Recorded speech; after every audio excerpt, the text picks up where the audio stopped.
so I'm putting a radio in the van. I had this one laying around. I just put it in. Works fine. But I really like the Android head unit. I put one in my 4-wheel drive that I had laying around. It was an older one, but I really like it. So I decided to grab one for this. So we'll just start with kind of how to take the dash apart. First, you start with the 2 screws that are underneath the fuel door release, and those are actually under here. I took one out already, just laying on the carpet right now.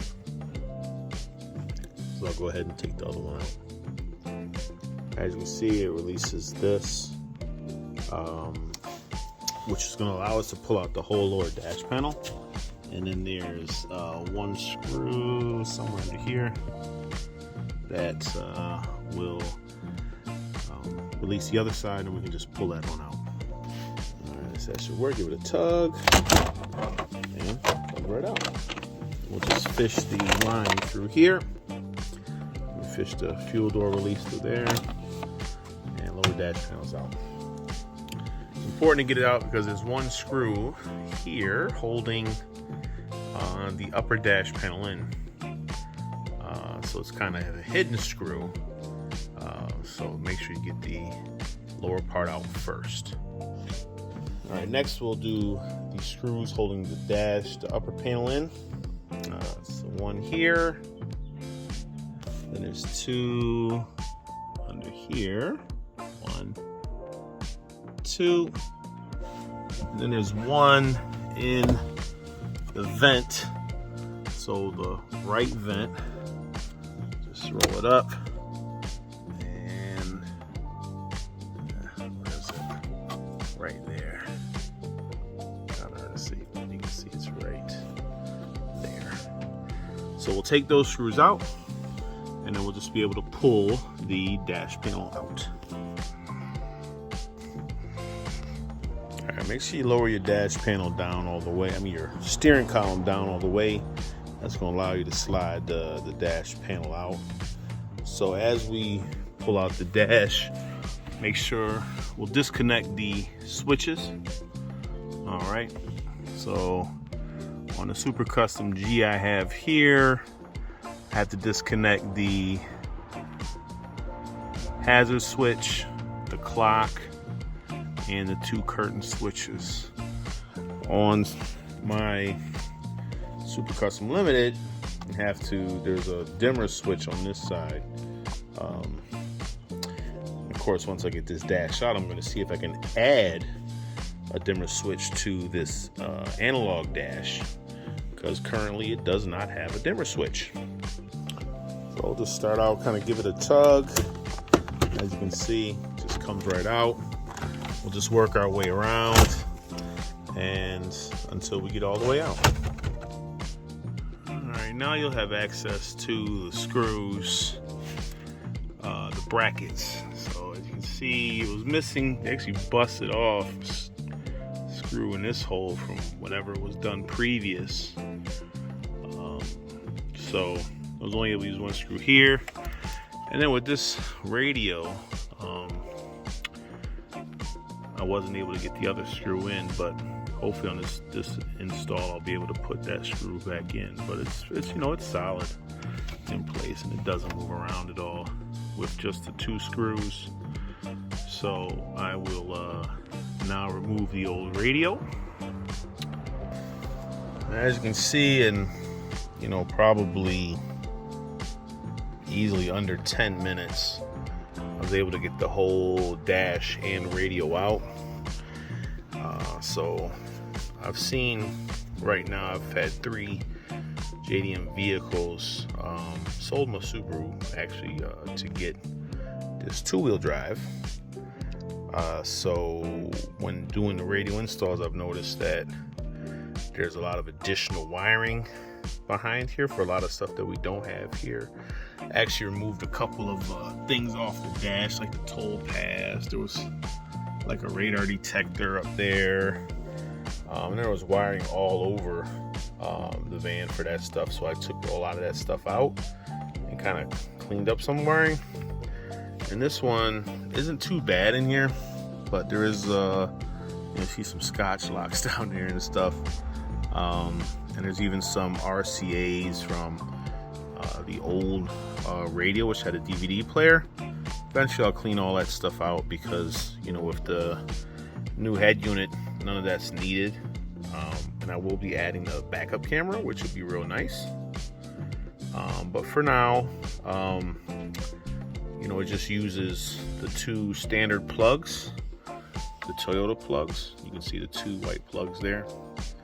And then it just uses the regular adapter that you can get, you know, off of Amazon for a few bucks for those two plugs. Now that's only with the models that don't have the amplifier. So in my limited knowledge of these, my 95 has an amplifier which is tucked up in the dash, and that has overhead speakers on that side, on each side, in that location, right where the, you know, right past the vent. And it had a line level converter in the already installed, so I just kind of cleaned up the wiring, left that line level converter in order to get sound, because I did remove it and I had no sound, so I had to install it back in to get sound because it was wired into that factory amplifier. So that's definitely a little bit more complicated install, and I'll do a video on one of those just to, you know, get some more detail and learn more about it myself, and hopefully pass that along as I learn. But for now, this install is going to be fairly straightforward because it has the two plugs right there. I've already got the adapter harness, so I'm just going to take it off of this radio and put it on the new radio, so it should be fairly straightforward. So using these they call them solder seal connectors, solder seal wire connectors. They work well in, I'd say, lower heat conditions. I wouldn't use them like in my engine or anything like that, engine area. But for this, you know, they do work out really well. So makes a nice clean connection, holds the wires fine, and you only need a heat gun on the high setting to make them work. So not a bad thing. I've also used, you know, just in the past regular solder and electrical tape, but definitely you always want to make sure the connection is held in place when doing any kind of electrical install behind your dash. I'm using the ATOTO S8 standard. There's a premium model, but this is the one I'm using for the install. It's a recommendation off a friend, so of course I have nowhere near enough viewers or anything like that to, you know, be recommending a product or getting sponsored by a product. But it came with a whole lot of things already taken out of the box, just the wire harness and stuff. But it's really, it was packaged really nice. It's a really nice, you know, compact head unit. So got it wired up, so we're gonna plug it in and see if everything works. Okay, so we'll see how it works. It starts up. I'm gonna turn the ignition on. Okay, looking good so far.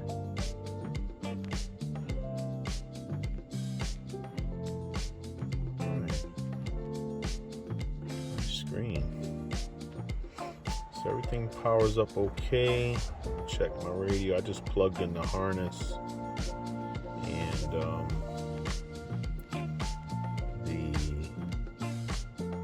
antenna. So I'm gonna see if we can figure out, kind of get the radio working.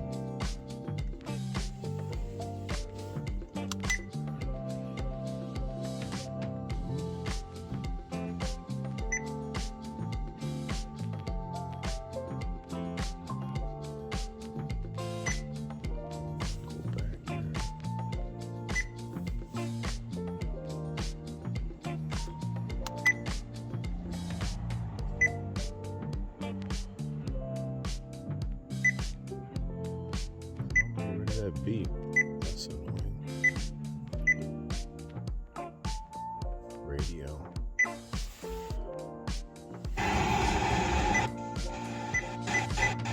Back. I didn't say nothing when he first said it. And he said, I said, get up and get in the back. I said, I ain't going nowhere. Well, everything seems to work okay. I get the police when I get round the corner, they can put you off.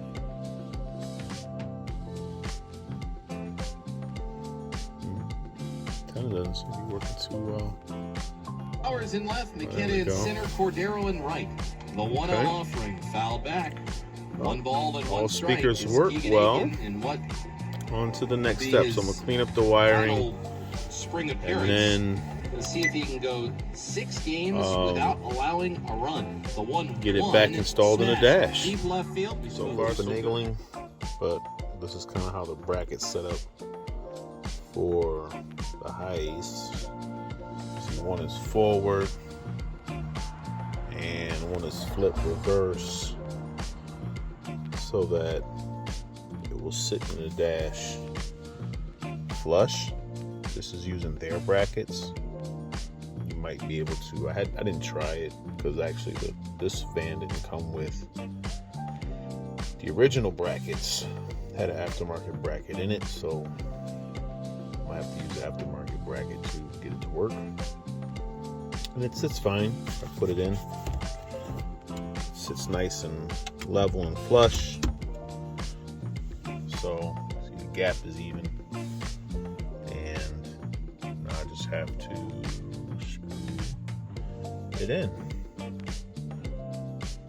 Well, plug it in, test it, then screw it in.